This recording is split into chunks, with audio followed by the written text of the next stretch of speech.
港珠澳揸卡宴嘅車主，你哋有冇俾原車車機激到想砸車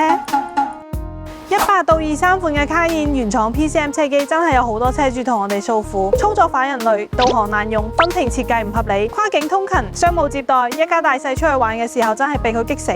節假日一家大細跨境去玩，塞車塞到傻，想轉路線又驚切走導航睇唔到前面嘅路況，手忙腳亂。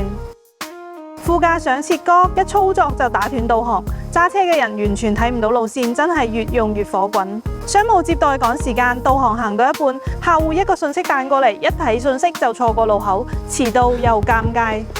如果有一個方案可以解決車機問題，又可以保留所有原廠功能，你會唔會試？呢款專為18到23款卡宴訂製嘅雙聯屏，第一大核心優勢，導航永遠唔會離開駕駛員嘅視線，無論係副駕切歌、手停車場定係彈微信、WhatsApp 信息，導航全程常顯，完全唔會被打斷，揸車更專注，再都唔會錯過路口。第二大優勢，專為港澳車主定製嘅跨境雙系統適配，香港、內地雙地圖無縫切換。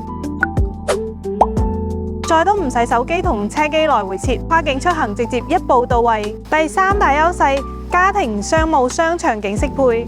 商務接待時，主駕導航常顯，副駕可以睇商務資料，分屏互不干擾。家庭出遊時，主駕睇導航，副駕同後排可以睇電影、聽兒歌、睇演唱會，一家大細都可以滿足。最後，大家最關心嘅，完全無損安裝，唔影響原車所有功能，唔影響原車質保，提前預約，只要1日就可以裝完。